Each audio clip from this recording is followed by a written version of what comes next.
Hello, everyone. Welcome back to the Dating After Divorce podcast. I have in the studio with me Rene Washington. I'm going to allow her to introduce herself in just a minute, but she's a part of the Happily Remarried After series / the Remarriage Club series that we're doing here on the podcast of women who have been divorced and are now happily remarried. So we're going to dive right in. I'm going to let Rene introduce herself. Hello, everyone. I am so excited to be here with Sade and with you. I am Rene Washington. I am a master certified life coach who came to that out of being a retired corporate escapee.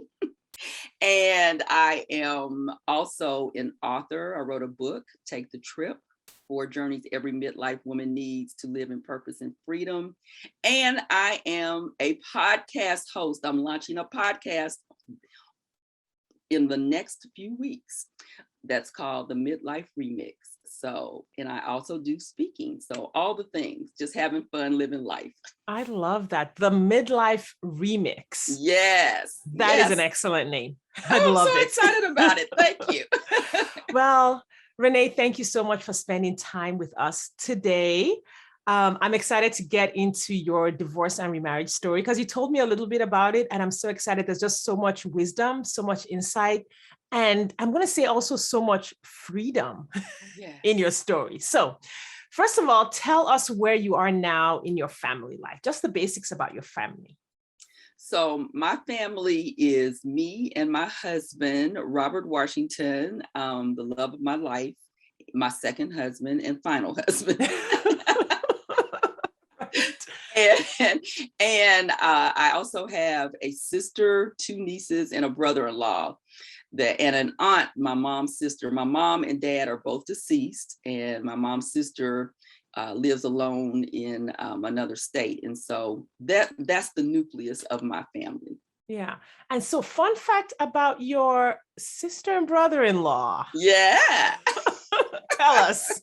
Yeah. So my brother-in-law and my sister met after I married in the course of my marrying my first husband. That's when they got to know each other, and they ended up getting married and have been married for, I think they just had their 30th anniversary. If not 30, it's really close. So yes. And my brother-in-law is amazing because even after the divorce, he has just been a rock for me and always been there for me. So yes, it's been a very interesting journey. So just to clarify for everyone listening, Renee's sister is married to her ex-husband's brother. Yes. So you guys were like a little yes. 2 couples that were 2 sisters marrying 2 brothers. Exactly. And because of that, and I was very intentional about this, that I really connected to 2 families. Because when I married, I married with the intent to be married for life. And when they got married, the 2 families came together. We did holidays together. All of that. We were one big happy family. And when my sister had the 2 girls, they had the children in our family because I don't have children. So yes, it was really interesting, particularly at the point where I knew that I had to leave that marriage, and it wasn't just going to impact me. It was and my ex-husband, it was going to impact my nieces, my sister, the in-laws. It was a whole thing. Yeah, no, I know a lot of women face that too, where, depending on how the family responds, they feel so responsible for bringing so much pain to so many people in the divorce. Absolutely. What do you have to say to that woman who feels like she's responsible for all of these people's feelings about the divorce? Yes, and so many things can inform that. For me, beside just the family itself, my faith informed that. I'm a Christian, and so there was all of that to deal with. And so what I would say to any woman facing that and considering that, yes, we can make sacrificial choices. And I would just ask you, at what cost? At what cost? Because, in my coaching, one of the things that I will ask women is when they talk about, well, I don't want to hurt their feelings or I don't want to upset them. And my response to that is always, and why is it okay for you to be hurt? Yeah. Why is that okay? Yeah. And I'm not saying I have a friend who stuck in a marriage way longer than she wanted to because of the children. I understand, a lot goes into that and everybody has to make their own individual decision. I have observed that some of the things that we think we're doing on behalf of other people really is not what we think it actually is. That it's not having the impact that we actually would want. So it's very situational, very individual. But the big question I would ask you to ask yourself, at what cost? Because if it's impacting you mentally, emotionally, physically, your health, these are things to think about and really process through, because either direction is going to be painful. So so on the other side of it, what will be the best result? Not it's not going to be a painless result, but what will ultimately be the best result? Yeah. And you talked about, the question you ask your clients, which is, you want to make everyone happy, but at what cost? So I think this is probably a good time to start, for you to tell us a little bit about your divorce journey, because that was a significant cost that you were facing, like when you were contemplating filing for a divorce. You were thinking like, this might cost me my life. Yes, absolutely. All absolutely. Right. So tell us about that. Yeah, so I'll try to make this as short of a story as possible, but the decision to leave was not an easy one or a quick one, and even I didn't realize how unhappy I was becoming. When I look back, then I could see where the little signs had started a couple of years before, and I got to this point where I was just deeply dissatisfied with the life, and I was married for 21 years, and I would say that probably around 18 of those years were, I was really happy. So this is not some long journey of pain and suffering. No, I was really happy in my marriage for most of the marriage. But something started, churning inside of me that was confusing to me. I didn't understand it. I thought it was a phase that I'd get past it, but it didn't. And at that point, I was someone who had not really had any major things happen that were painful in my life. So I felt guilty even feeling dissatisfied. I just felt like I was being ungrateful. And so I didn't talk about it really to anybody. I just kept pushing it down and pushing through until I ended up at my gynecologist and for that annual exam. And I just said to her that I don't know what's going on with me. I feel like I just want to, because I was also dissatisfied in my career, which kind of timeline mirrored the length of my marriage too, and also had been great most of those years. And so I told her, I said, I want to divorce my husband and quit my job. Now, several months prior to that, I had tried to go to a counselor. She was looking at me like, what you got to complain about? So I kind of slithered out of that office and just went back to trying to just make do. And I would pray and pray and pray.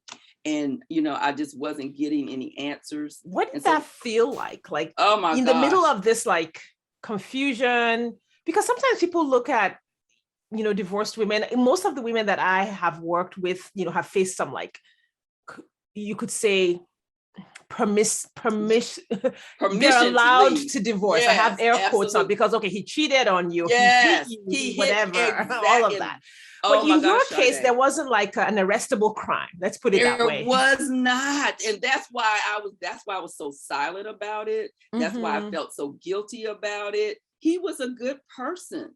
So yeah, I mean, there were issues. I mean, there was stuff that was going on for sure. Like, and the dynamic of our marriage basically was that I am a kind of take control kind of person, And he was fine with that. He was fine for Mm-hmm. me to be the line leader in the relationship. And that dynamic worked for us for so many years until I hit my mid 40s and I just kind of crashed. Like I just couldn't do it anymore. I needed him to be more decisive, to take the lead, take charge, you know, and I was just tired.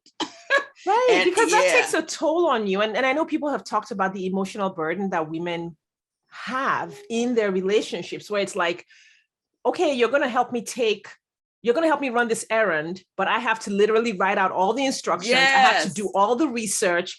I have to do yes, 4 hours of work in order for you to do 15 minutes. And yes, then yes, you yes, can yes. say, hey, I helped you do this. And you're like, it took me longer to help you help me, Yes, kind of a yes, thing. yeah, and you know there are so many narratives that have been set up to divide women. So you know, I Mm, didn't have children, so like mm, that's another reason why, you know, how hard could your life be? But right. I had a really dynamic career. There was a lot, you know, there were a lot of things, and like I said, it snuck up. I felt blindsided by what was going on internally.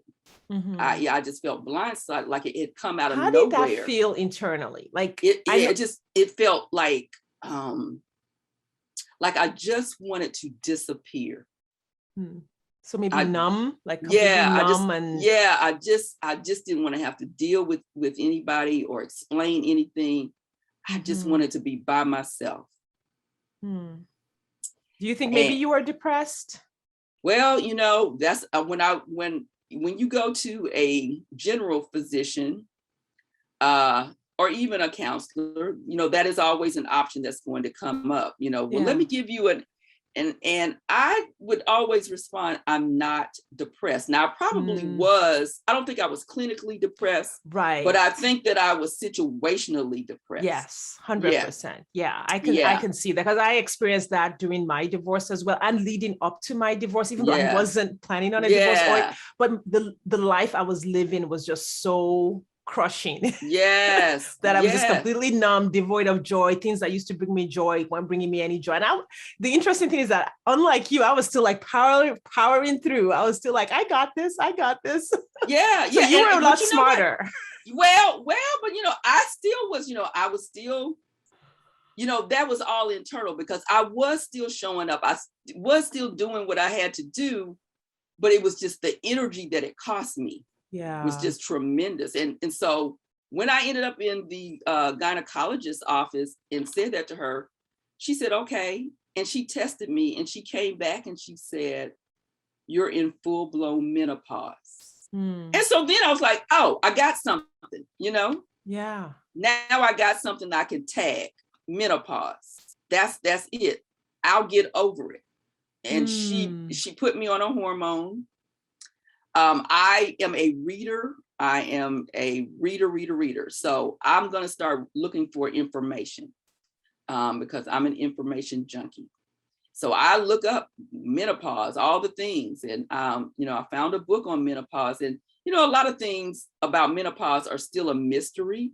And Mm-hmm. mostly what you hear are about the physiological changes.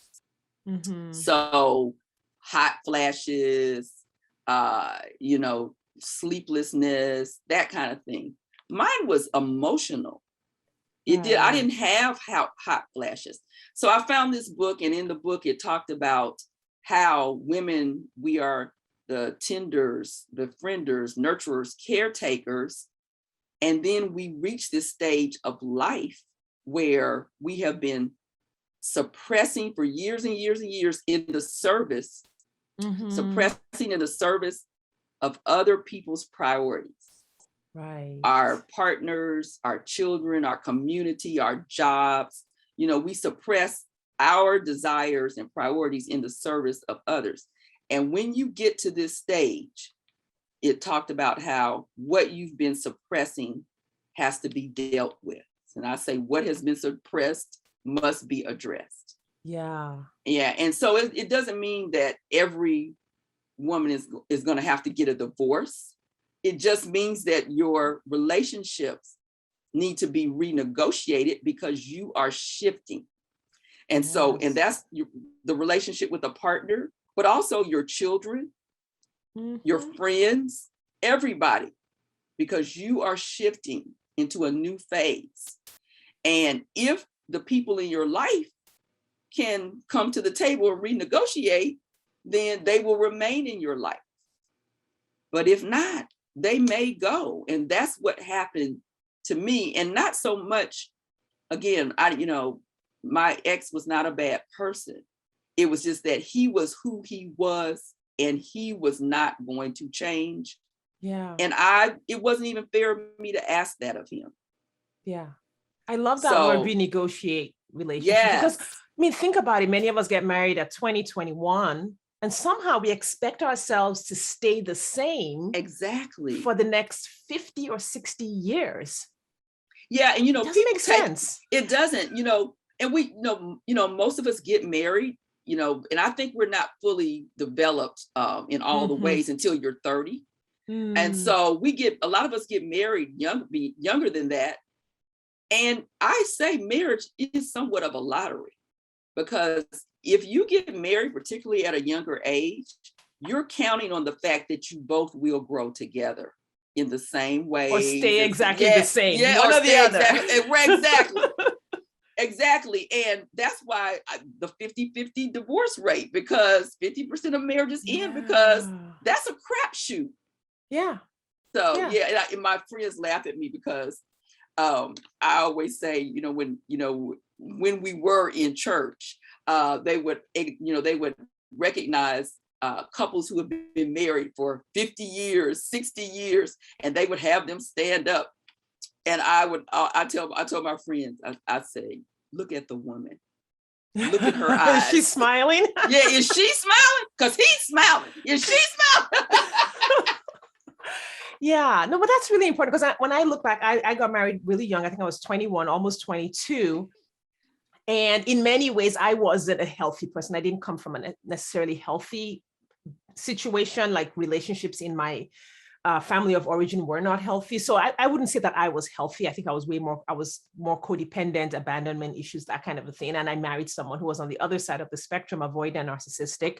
So you could say we were, quote unquote, equally unhealthy when we got married, just on different ways. And then as time went on, I grew. Like, I was growing and changing. Like, okay, this is what it looks like to raise kids. I was doing all of that work. Yeah. And then much later, I started setting boundaries. And what was interesting was that I was getting healthier by trying to set boundaries, by trying to have a healthier family. And he was in most ways staying the same or getting worse. And I think at a certain point, he was just like, lady, I cannot deal with these boundaries. I have to be able to treat you like I want. And if not, I'm out. So I love that sense of, you have to think about the changes that are going to come along the way when you're getting married and even remarried. Like, yeah, exactly. You're marrying someone at 40. Who is he a caregiver? Could he be a caregiver for you at 70? Can you be a caregiver for him at 70? If you don't want to care for someone, maybe don't get remarried. Yes. But that long-term view. Don't get married in reaction to the first marriage. I tell people, women, that too, because whatever the issue was in that first marriage, if you keep that as the focus and the standard, you're just going to remarry and end up with somebody who has a completely different issue. And you'll miss that issue. Yeah. So, you need to really clean the slate and focus in on, what do I want? Right. Not in relation to this first relationship, but just in relation to me. Like you said, at this stage of life, what do I want? What's important to me? And let those things be the standard. And, when you're talking about how you got married, I was 24. And this is how I got married. I was dating my first husband, and he lost his job, had to move back in with his parents.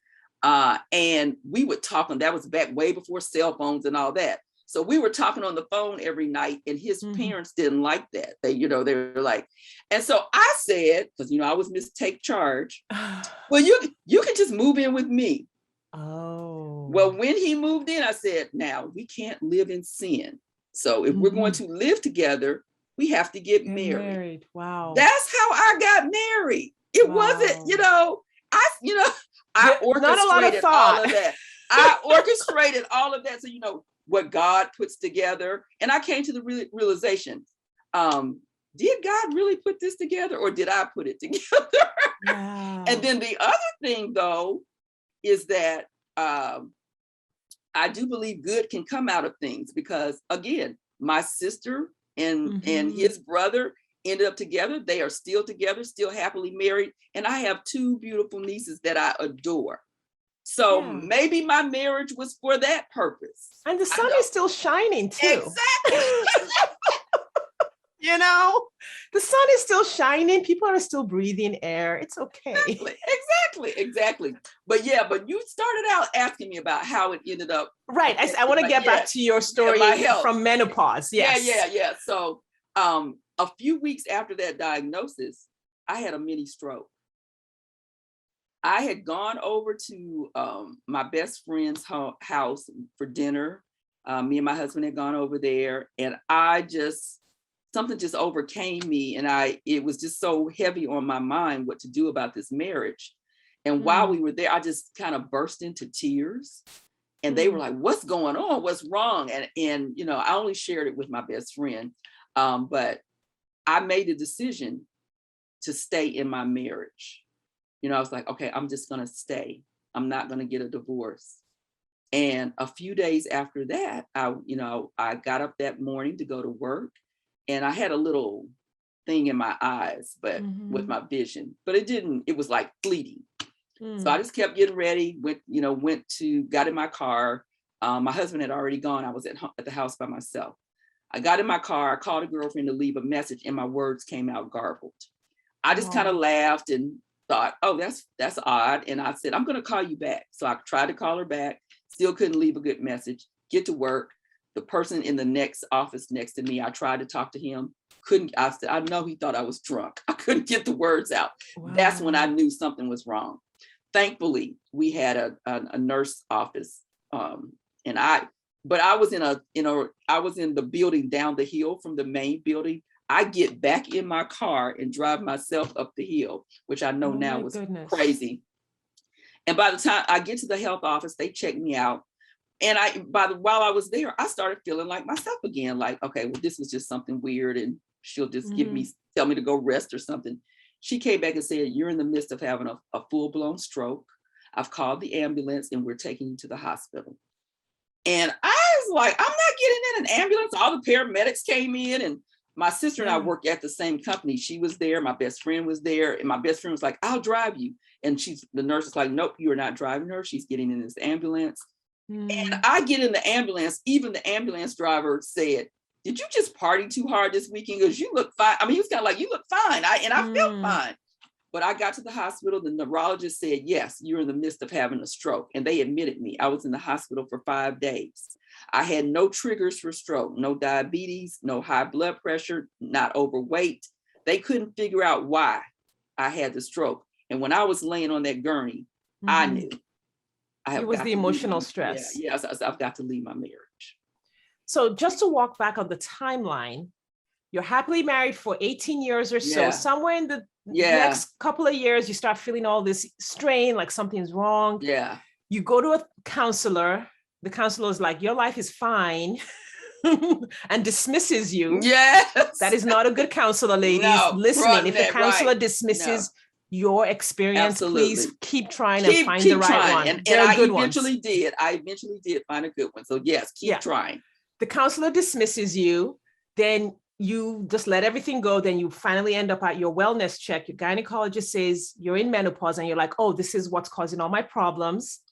And so you decide to stay in your marriage. You're still feeling it, but you're like, I'm going to stay. Yeah. And when you make that final decision to stay, you have a stroke. Because that's not how that story is supposed to turn out. Right? You're supposed to decide to stay, and then you get $1 million. Exactly. Yes. And that's really what it felt like. What is going on? I'm trying to do the right thing. Right. Wow. Yeah. So what happens next? So after that, I go back home, and I start looking for all these ways to save my marriage. Even though I knew I needed to leave, you just really I need absolute confirmation. I need a voice to come down from, And so I found a counselor for us to go to. I found another counselor for me to go to. I found a counseling weekend for us to attend, because I had to know that I had done everything I could. Yeah. And then so that happened in September, that I had the stroke. And then by February of that next year, I knew I couldn't. I had done all I could do. Everything. And so my last gasp try was, I said to him, I said, I'm going to get an apartment for 6 months. And I didn't say all of this to him. Some of this I said to myself in my mind. I'm going to get this apartment, and when I actually physically leave, that's when I'll know, like, oh, you've just messed up. You've made a horrible mistake. Go back, or it's time to go. And so that's what I did. I found an apartment, and I wanted it to be for 6 months. There's a story connected to that about how that all worked out too. But I found this apartment, perfect apartment. The lease was 6 months. I knew what I wanted to spend on the apartment. I didn't want to spend more than $600. That's what the rent was. And so it all, like, because to my point about, I'm a person of faith, and so I had to just hone in on, it's me and you, God. Right. I can't, because, I had friends try to take me out to lunch and try to talk me out of getting a divorce and all this kind of stuff. And I was just like, it's me and you, God. And I'm going to step and pray and step. If the path doesn't clear, then I know I need to be still or course correct. And that's how I walked it. And so the path kept clearing. I would get blocked sometimes, and then the path would reopen for me to keep moving towards leaving. And so when I got that apartment and moved into it, packing up all my stuff, and listen, Sharday, within the year before I actually left, I had talked to my husband about, do we want to move into a bigger home? And, what are we going to do about this house? That was when I was still thinking I was happily married. Yeah. And so decided to stay there and just do some renovations. I got new hardwood floors, new countertops, new appliances, paint, all the things. Yeah. And then I got to go. So you weren't plotting. I was on not. Any of this. You were really, nesting. Yes. And my mother she's like, you just did all this to this house and you're going to leave it? And I was like, yes. And I did. I left interesting. It. I wonder if, because I can see some of these signs, like now as you're telling the story, like sometimes we make ourselves even busier to avoid what's going on. We take on these projects. So it's like, no, I'm just not going to look at what's happening over here. I'm going to renovate the house. I'm going to, in my case, become a foster parent. I did all the things. Yeah. Because, we were going through some financial instability because he was going in and out of jobs. And so when I decided to not move from that home, I did it with the thought, like, I can carry this mortgage. Yeah. So I can carry this mortgage. So I'm just going to stay here and do some things to this house. And so I did all that stuff. And then bam, I'm blindsided, like, oh no, you got to go. And so, yes, the moving was really painful, leaving that house. But when I got to that apartment, I never looked back. Wow. I knew I was done. And so from February to July, I was officially divorced in July.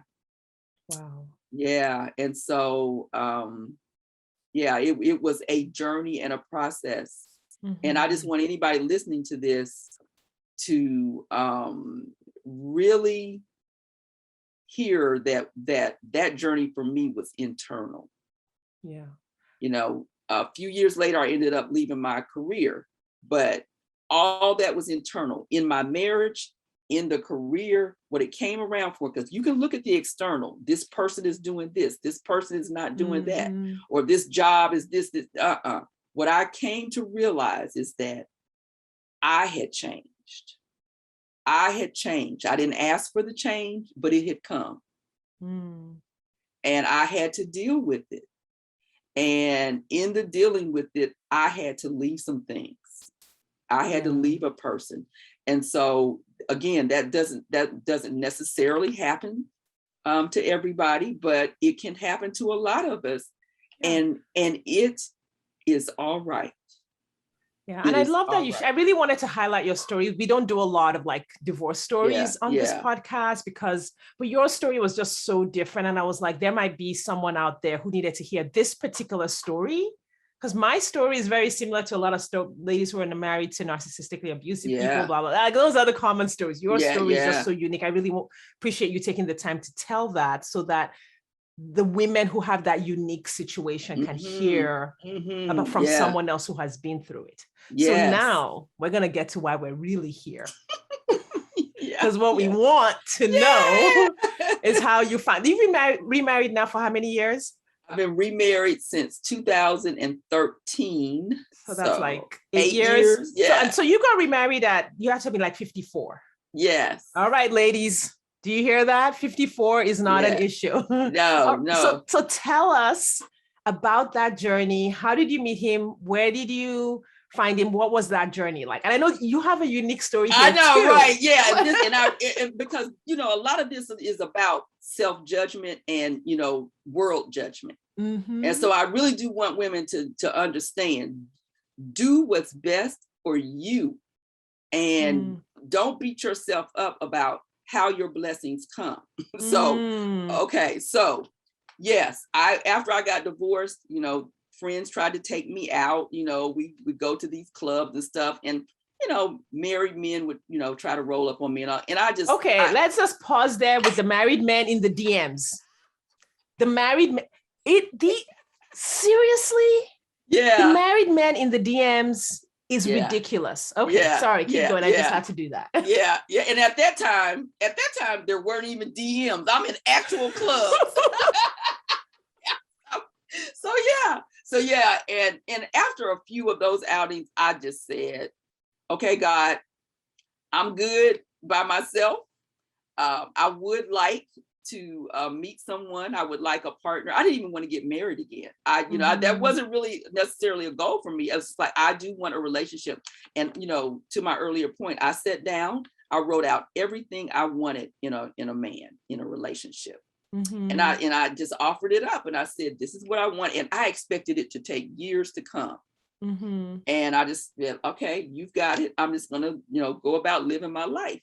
And so 6 months, probably around 6 months after that, it was Christmas holiday weekend. And this couple that I knew, the husband, he was a widower now. And so my husband now, I met through my first marriage, because my first husband had a coworker, and I got to know her. We became good friends. She got married not long after we got to know her, to the man that I am now married to. Wow. And so how that all happened was that probably after they got married, Don and Robert got married. And about 6 months after that, she found out that she had a brain tumor.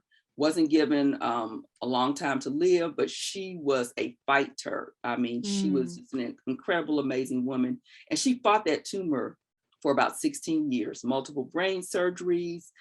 But she kept living life full tilt. She, the company that they worked for, that my first husband and she worked for, she continued to flourish, became an executive. And they, her husband, he was an FBI agent and got a promotion, a transfer to New York City. So they both moved to New York City and were there for like 20. He ended up living there for about 26 years. Where were you living at the time? I'm in Alabama, where they both were originally from. Got it. I'm in Birmingham, and so we knew them. we knew them as a couple. They would come home for the holidays. We would see them when they came home during the holidays. And my relationship was mainly with her. And he's a fun kind of guy. I won't use the term, I call him crazy. Excessively fun. Right. Yeah, excessively fun. Yeah. And he's one of those people that just will say whatever, you just have to be kind of thick-skinned to be around him. And so I would wonder, wow, how does she deal with him? But then the other thing that I would say is, wow, how amazing that he has stuck with her through all of this. Because remember, this happened like 6 months into their marriage. Yeah. And I don't know many men. And in fact, he told me much, much later that, her dad and her brother even said, I couldn't have done what you did. But he stuck with her through the end. And she died probably around 43, 44. And I was still married at that time. And I said to my first husband, wow, I feel sorry for whatever woman has to come behind her. She was such an incredible person. Because he's young too. So I'm like, he'll get married again. Men typically get remarried. So, I said, wow, it's just like, whew, I feel sorry for whoever that woman is. Well, he had come home for the holidays, and we ended up at this New Year's Eve party together. And my divorce was a shock to most of the people because people thought we were the perfect couple, that kind of thing. Yeah. And so when we were at this party, he said, wow, I can't believe that you're divorced. What happened? And then he looked at me and he said, but you know what? You sure do look good. He said. When he said, I didn't really think much about it because people typically would say that to me when they saw me. It was just like, you're divorced and you should look like, the dregs of the earth. That was just so funny to me.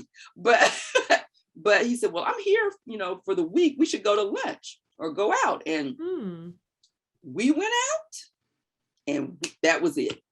That was it. That was it. He went back to New York. And we had a long distance relationship for about 6 more years. Wow.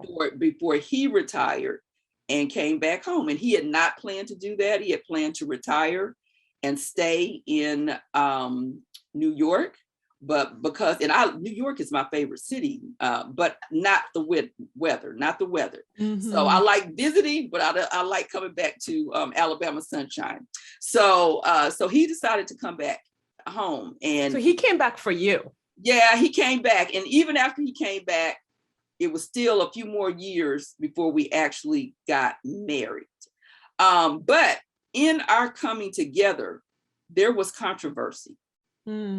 He lost a friendship because of the way they were talking about me. His family, his mom and sister, they were, and I knew them, but they did not want us to be together. People accused me of being disrespectful to Donna, his wife. By dating her widower husband. Yes, all of that. That's and interesting. I was uncomfortable too. It was a little weird for me. So it was just a lot. And so that long distance relationship ended up being a good thing because we got to process and work through a lot of junk. And mostly it was around OPP, other people's perceptions. Other people's perceptions. Yeah. I'm going to do a podcast episode of that. Yes. Other people's, I call it other people's opinions. I know, other people's perceptions. Yes. And I mean, because within the first year, he asked me to marry him, gave me a ring that I didn't even wear. My girlfriend was like, why are you not wearing that ring? Because I was still like, because you know what, this is the funny thing for those of us who do petition God for things. When they come, then we're like, we don't trust it. Like, is this it? Because my thing was like, yes, I asked for this God because he checked off everything on my list, except he doesn't like to dance. That's the only thing that he didn't check off. But he checked off everything. And you ask God for something, and then when you receive it, you question it. And but it came so fast. I didn't expect it to come that fast. And I absolutely didn't expect it to come in the form of Robert Washington. He was not even, you have a type. he wasn't even really my type, so to speak. Not somebody that I would have typically been attracted to. It just really caught me off guard in so many ways. And so you had the fact that it was your friend's husband, your friend who had passed away. It came so fast. You weren't sure. And then did anyone support this at all in the families? My girlfriends did. The girlfriends that I have that are my true friends, I wouldn't trade them for anything. My sister supported me. You know, it was so weird. I'm a mama's girl. And I mean, and it wasn't until my divorce that the umbilical cord was actually cut, because my mom was so upset about my divorce.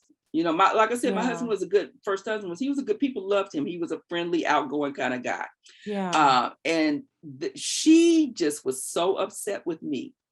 And my dad, I mean, we had a kind of a prickly relationship. He was the one that supported me and shocked me, because when I told them that I was getting the divorce, my dad wasn't surprised and said to my mother, couldn't you see that she was unhappy? That really shocked me, that he saw that. Right. It's interesting for me, because I love this, because women tend to respond to other people's opinions different from the way men do. And I think this is something that I would love to highlight is Robert, your now husband, he didn't seem bothered. Yeah, you know, because my husband is very profane. He's very profane. So he was just like, F him. Like, you know, even his mom and sister, he laid down the law for them, like, and really stopped speaking to them for a while. And so, yeah. Do you think that's more healthy? Like, do you look back and wish maybe you had maybe been less swayed by other people's opinions? Yeah, it was definitely a growth process for me. And I am, what it showed me about him was that he was somebody that was going to be there for me. Right. Because, when I will hear women, they get into these things about other women and all this kind of stuff. And I'm going to let her know, and and I would always think, why are you focused on the other woman? You should be focused on this man. Right. Because that's the constant. You get rid of that woman, another woman can come. And he's the one you're in relationship too. Yeah, he's the one that you're in relationship, and he's the one that's not dealing with the situation. Right. So, so my thing was, that one, I did observe how he was handling it. And yes, I had, junk I had to work through. And I also, like with his mom and his sister, I didn't personalize it, because I knew it wasn't about me. Right. I knew it wasn't about me. So I didn't personalize it. And I just, was like, God, okay, we'll get through this some kind of way. I don't know how, maybe we won't, but the blessing of this being a second marriage was that I was older. We were older.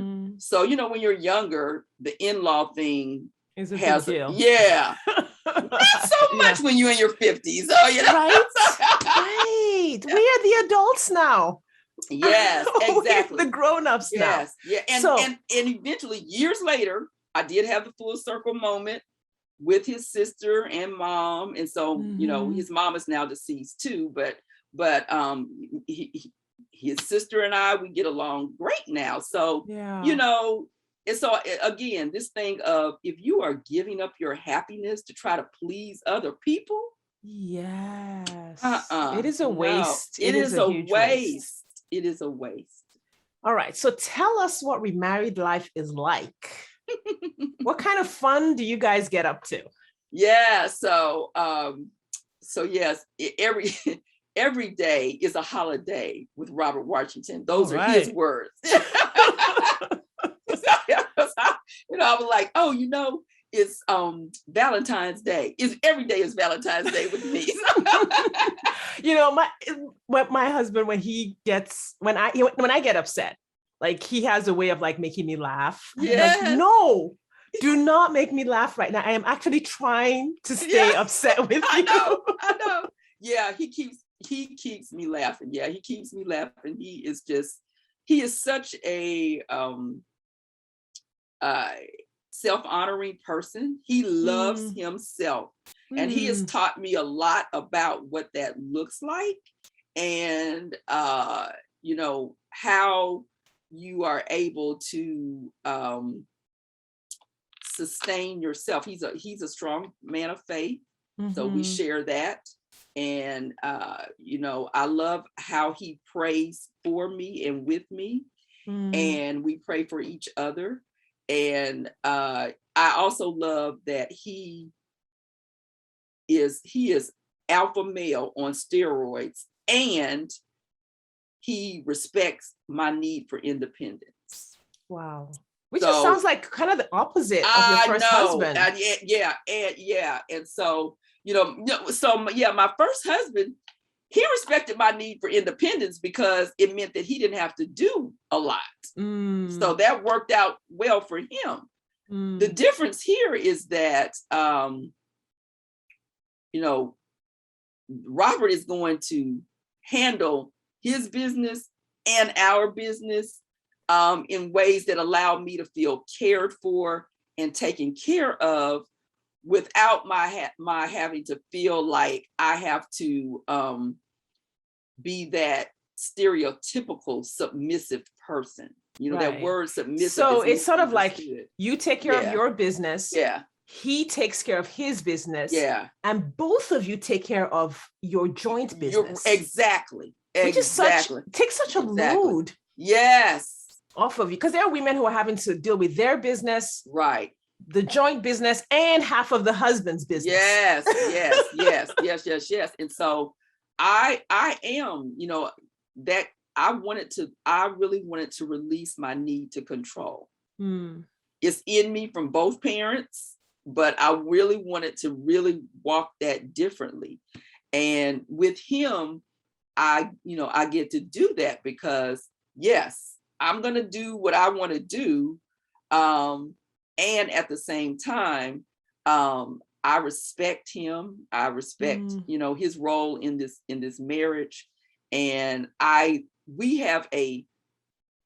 go to him and ask him for advice. I didn't do that in my first marriage. I was still going to my parents, asking them about everything, you know, and so now I'm. Is that because you didn't want to, or because you weren't going to get good advice? Well, that just wasn't how my first husband rolled. And it didn't bother him that I would call up my dad and say, what should we do about this? Or call up my mom, and that just never bothered him. He was fine with it. And I guess on some level, I didn't respect his opinion, you know, when was his opinion, and it's a harsh question, was his opinion respectable? When I say happy-go-lucky, he really was a happy-go-lucky guy. If he didn't have to think too hard about something, that was just how he was. Yeah, it's just a difference in personality. It was a personality difference. And Robert is very opinionated, and he has, you know, if he doesn't want to weigh in on something, he's just like, I don't know anything about that. I don't, you know. But for me, it is, I'm an information junkie. I know a lot of things about a lot of things. And so I do respect people who know things, and he knows things. You know, he is somebody who knows things. And so I love that I'm with somebody who knows something that I don't necessarily know. That hadn't been my experience. Yeah. And so, I love the biggest thing I love about him is conversation. You know, that we can have great conversations. And I love that he lets me fly. Like, you know, he has traveled all around the world. Traveling is not the biggest thing to him anymore. For me, I still got places to go. And so he's fine. Like, I know she's coming back. People are like, is your husband going with you? No. We'll have to have another conversation about people and their questions. It's interesting to me, and I do have to deal with this with a lot of my clients. We actually it's interesting, they come to me for dating, and we end up having to do a lot of work on boundaries. And I literally had this question with a client this week about the interest that her friends had in her dating life. And it wasn't interest like, hey, I found this for you, I found that for you. It was more like, well, how's it going? And is it working? Is it not working? Oh, you're not doing this right and you're not doing that right. And just so much interest in other people's internal lives. Yeah. Not necessarily to build the other person up, but to, I don't know, to distract themselves from their own issues. Yeah. That can be a thing sometimes. It can be. And so, yeah, that's why I say that my front row circle of friends, yes, they were always very supportive. My mom, praise God, eventually came around to appreciate Robert and like Robert, and wow, because she ended up dying unexpectedly, and that would have been really painful if she had died not understanding some of my journey. And I understood why my mom was upset, and I didn't personalize that either. But again, it was just another growth opportunity. So the pushback that we had from my mom, his mom, his sister, all of that, it all served to bring us closer together.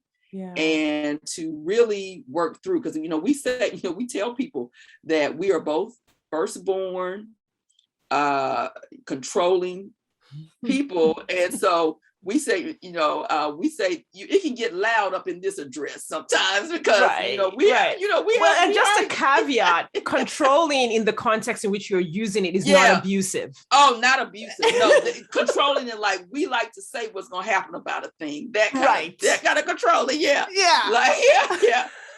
We're used to running the show, and that people in our families, in our circles kind of see to us too. We're used to that. So, so you have an alpha male and an alpha female who are like, almost like, I think it's like you're both mature enough to know that none of that means anything really. It's just the way you show up in the world. Exactly. Yeah. This it's kind of inevitable that we're going to kind of butt heads. But what we say is that, yes, we argue, but we argue to resolution, and we argue so much less now. Yeah, the early years were really loud, but but now it's just like, okay, that's you. Let's move on. That's you. It's like it doesn't have to mean anything about. No. Oh my gosh, what an incredible story you shared with us today. Thank you so much for being willing to just put it out there. I know this is going to help so many women who are listening, my ladies who are divorced and thinking about dating and getting married again. And I love that you have this unique story that they can see that it could happen anyway. I'd love to have my audience open up to all the possibilities that it could happen in. I'm like, listen, get a matchmaker, go on a dating app, go to the speed dating, look in your network, go to your, like all the things if you want to do this, because you just never know. Yeah, stay open to possibility. Yes. Don't let the shoulds and oughts should you out of the best thing that could happen to you. Yes. All right. So to wrap up, where can the audience find you if they want to learn more about your work with women? They want to follow you, reach out to you, just kind of spell out your contacts, and I'll also link all of those up in the show notes. Absolutely. So my website is renecoach.com, letter C, renecoach.com. The podcast you can get on the launch interest list is the Midlife Remix.life, the Midlife Remix.life. And you can get my book that tells the story that I shared today and of some others. And it is called Take the Trip: 4 Journeys Every Midlife Woman Needs to Live in Purpose and Freedom. It's available through all the major booksellers, Amazon, Bookshop, Barnes and Noble. So you can get a copy of that. It's at a really good price now. So go get that book. Awesome. I'm going to get that. So Take the Trip. Yeah, Take the Trip. By Rene Washington. Yes. All right. Thank you so much for your time today. This is an amazing story. And if you ladies were intrigued by any part of her story, please follow Rene everywhere. That is linked up in the show notes. Thank you for your time and attention today, and we will see you next time.